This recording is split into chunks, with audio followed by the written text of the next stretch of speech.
Queridos hermanos, celebramos hoy en la iglesia, en este 25 de enero, la conversión de San Pablo, la fiesta de la conversión de San Pablo.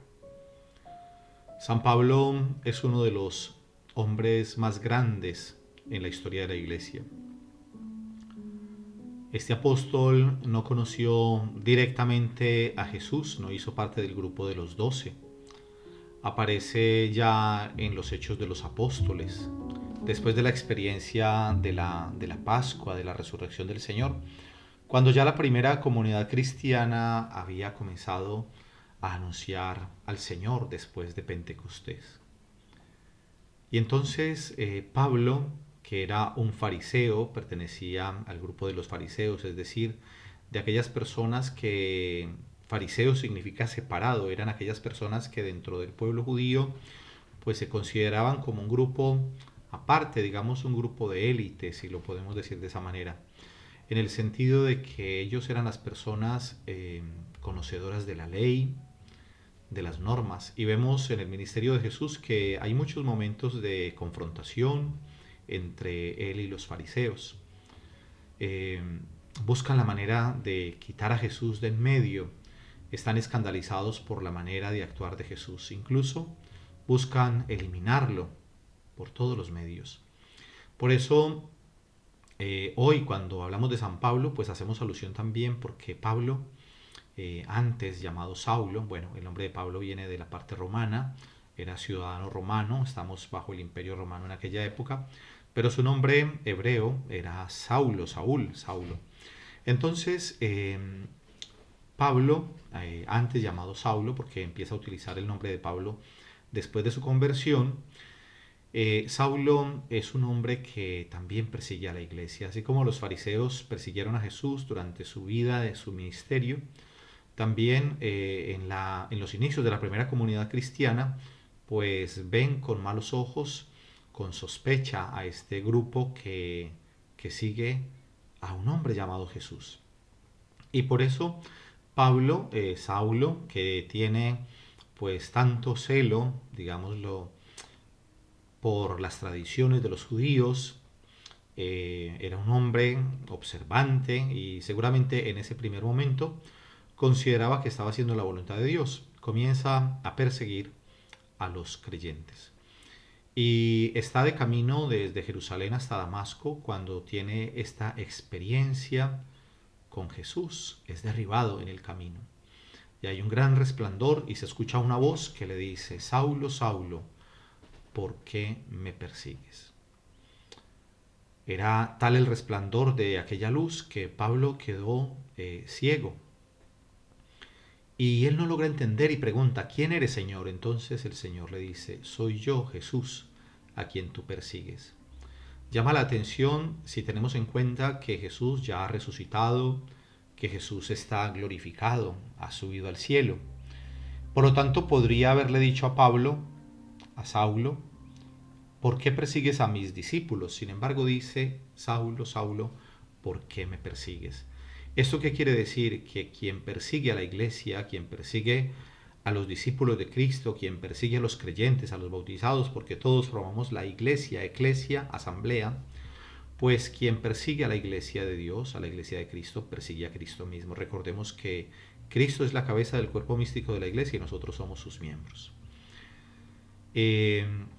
A partir de ese momento, Saulo pues queda limitado. Aquel hombre lleno de fuego, de fuerza, iba persiguiendo a los creyentes y ellos lo conocían, los creyentes, la primera comunidad cristiana tenía noticias de Pablo y le tenían mucho miedo porque los metía a la cárcel. Dice incluso que tenía una rabia de muerte, digamos así, en ese sentido, contra ellos, contra los creyentes. Entonces, Pablo, a partir de ese momento, queda pues limitado a que lo lleven, a que lo conduzcan, porque ha quedado ciego. Es especial pensar que el Señor ha derribado a Pablo y luego le dice: levántate.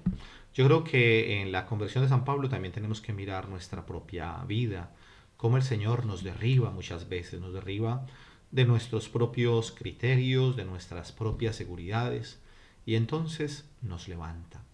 Ese sentido es bien importante. Y Pablo queda ciego. Nos dice el texto de los Hechos de los Apóstoles que estuvo ciego durante 3 días sin comer ni beber. 3 días. Para después recuperar la vista cuando llega otro personaje llamado Ananías que le impone las manos y que lo cura, lo sana. Pensar también en esos 3 días en que Jesús estuvo en el sepulcro, ¿no? Es bien significativo esa expresión de 3 días. Y recupera la vista, pero ya es una forma de ver diferente, ya no es, sí, seguramente recuperó la vista física, pero es ya una iluminación interior, es decir, el Señor se le manifiesta a Saulo, él se encuentra con el Señor. Y yo creo que ahí también podemos pensar en tantas personas que a lo largo de la historia han tenido esos momentos de conversión, de encuentro con el Señor. Bueno, el Señor se vale de todas las formas porque Él es el Señor y Él no tiene límites. Sabemos de personas que han tenido conversiones así, como la de Pablo, ¿no?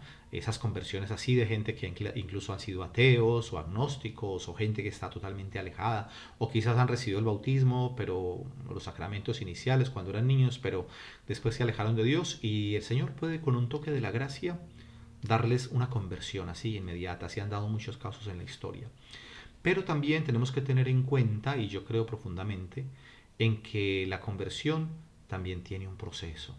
Y que incluso en Pablo, que vemos esta conversión en el camino de Damasco, que nos podría parecer algo puntual, podríamos pensar que ya algo se podía haber comenzado a gestar en el corazón de Pablo desde la lapidación de Esteban. El 26 de diciembre celebramos en la liturgia de la iglesia el martirio de Esteban, protomártir, el primer diácono, el primer mártir que era del grupo de los 7 diáconos.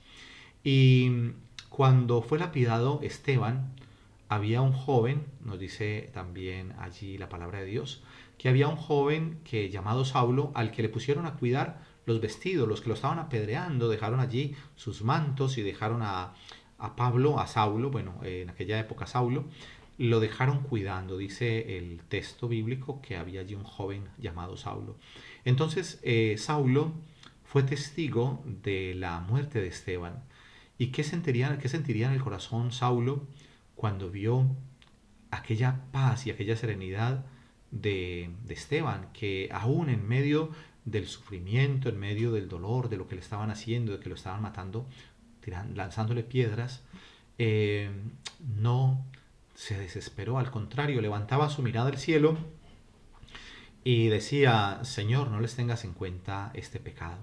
Una expresión bellísima que es parecida a la expresión de Jesús en la cruz cuando dice, Padre, perdónalos porque no saben lo que hacen. Entonces seguramente por allá tuvo que haber quedado alguna cosita, aunque Pablo no fuera consciente, porque claro, después de la lapidación de Esteban vemos que también está persiguiendo a los creyentes, entonces no diríamos que se dio ahí la conversión de Pablo, pero quizás eso le generó cosas que él no lograba entender en ese instante, quizás hasta le daba más rabia ver esa tranquilidad de este hombre, que era un hombre que estaba creyendo en una persona llamada Jesús, que Saulo no tenía ni idea inicialmente de quién era Jesús, más allá de que escuchara que hay un grupo, que ellos lo consideraban una secta, ¿no? Un grupo que están haciendo dentro del judaísmo, que sigue a un hombre llamado Jesús, a un hombre que mataron en Jerusalén, que lo crucificaron y que bueno, que algunos dicen que ha resucitado, pero no tenía ninguna certeza de eso Saulo, además porque la experiencia de la resurrección es una experiencia que toca la vida y Pablo no había tenido ese encuentro personal con el Señor, por lo tanto para él no pasaba de ser un grupo que estaba por ahí, quizás fanático, que decía que había resucitado su líder, ¿no? Y por eso, pues Pablo persigue a los creyentes, a los primeros cristianos. Y bueno, viene ese momento de la conversión. Qué especial que también nosotros pensemos en nuestra propia vida, hermanos, en la necesidad de conversión. Porque claro, podemos decir si somos creyentes, somos bautizados, hemos recibido los sacramentos de iniciación cristiana, el bautismo, la primera comunión, la confirmación, pero realmente nos hemos convertido en nuestra propia vida, al Señor. Obviamente que es una gracia de Dios. Necesitamos pedirle al Señor que nos conceda también la gracia de la conversión. ¿Y conversión qué es? Conversión es cambio de mentalidad, ¿no? En griego hay una expresión que es metanoia. Cambio de mentalidad es un alto en el camino para revisar nuestra propia existencia. Y entonces empezar con la gracia de Dios un camino nuevo. Quitar de nosotros el hombre viejo, todas aquellas cosas que nos esclavizan, que nos atan, que no corresponden al proyecto del Señor, de Dios. Bueno, y Pablo, después de haber recuperado la vista, cuando fue a Ananías allí y recobró la vista, pues es bautizado Pablo. Pablo es bautizado. Entonces ya sabemos nosotros que en el bautismo también se recibe el Espíritu Santo, la gracia de la Trinidad. Entonces podemos imaginar todo lo que significó al interior de Saulo, ahora convertido en un hombre nuevo. Y entonces el que era el perseguidor ahora se convierte en el que anuncia, porque el Señor le tenía una, una misión, y era ser el apóstol de los gentiles, es decir, de aquellos que no pertenecían al pueblo judío. Pablo era el encargado de llevar el anuncio del Evangelio a otras naciones. Y entonces, qué especial, Pablo después, cuando escribe sus cartas, que son palabra de Dios, pues va a decir, yo que fui escogido desde el vientre de mi madre. Qué especial poder sentir eso, ¿no? Que el Señor nos ha mirado con predilección y que nos ha llamado, y que llamó a Pablo, nos llamó a los profetas y nos ha llamado a los sacerdotes y a tanta gente, nos ha llamado desde el vientre de nuestra madre. Y entonces Pablo sabe que ese evangelio que él anuncia, que él predica, no es algo humano, no es de hombres, es de Dios, viene del cielo. Pues Pablo inicia una nueva vida, y los creyentes que habían escuchado tantas noticias de Pablo, que los perseguía, que los hacía meter a la cárcel, pues ahora están sorprendidos porque les llegan las noticias que el que antes perseguía a la iglesia ahora está anunciando a Cristo.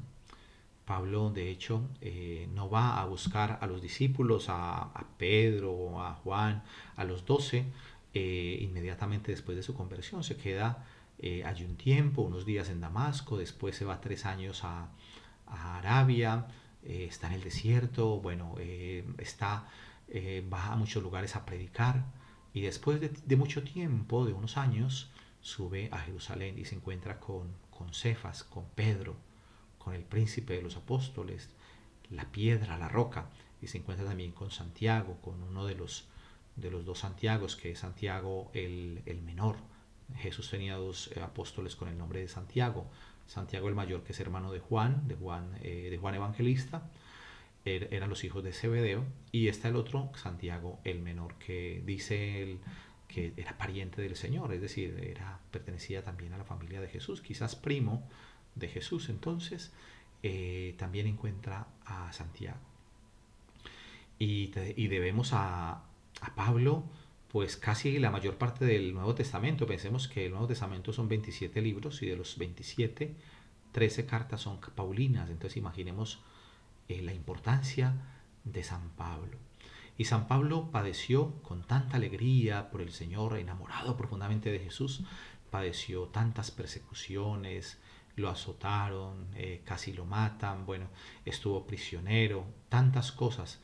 Y, y fundó tantas comunidades, fue visitando en tantos lugares, creando comunidades. Y como no podía, porque en aquella época era muy difícil poderse desplazar de un sitio al otro, no tenían los medios de comunicación que tenemos hoy, de carros, de coches, de todo, ¿no? Barcos, bueno, aquella época eran embarcaciones pero sin motores, entonces eso eran viajes larguísimos, por mar, con peligros, por tierra, bueno.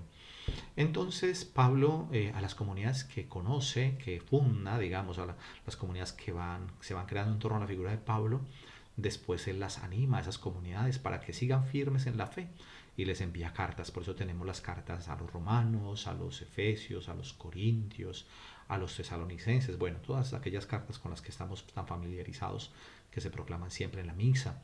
Y entonces Pablo escribe esas comunidades, porque aunque no pueda estar allí físicamente, les anima, ¿no? Les anima a que permanezcan en fidelidad al Señor. Y Pablo es encarcelado durante mucho tiempo, y al final muere en Roma. Muere en Roma, pues decapitado, ¿no? Viene representado también Pablo con la espada. Con la espada fue decapitado, pero la espada también, porque Pablo va a tener una expresión bellísima y dice que la palabra de Dios, la palabra, es como espada de doble filo que penetra hasta los tuétanos. Así como Pedro es representado con las llaves. A ti te daré las llaves del reino, tú eres Pedro y sobre esta piedra edificaré mi iglesia. El Señor Jesús le da las llaves a Pedro, pues Pablo tiene la espada de la palabra de Dios. Bueno, queridos hermanos, pues hasta aquí esta reflexión y que el Señor les bendiga a todos. El Señor esté con vosotros y la bendición de Dios Todopoderoso, Padre, Hijo y Espíritu Santo. Amén.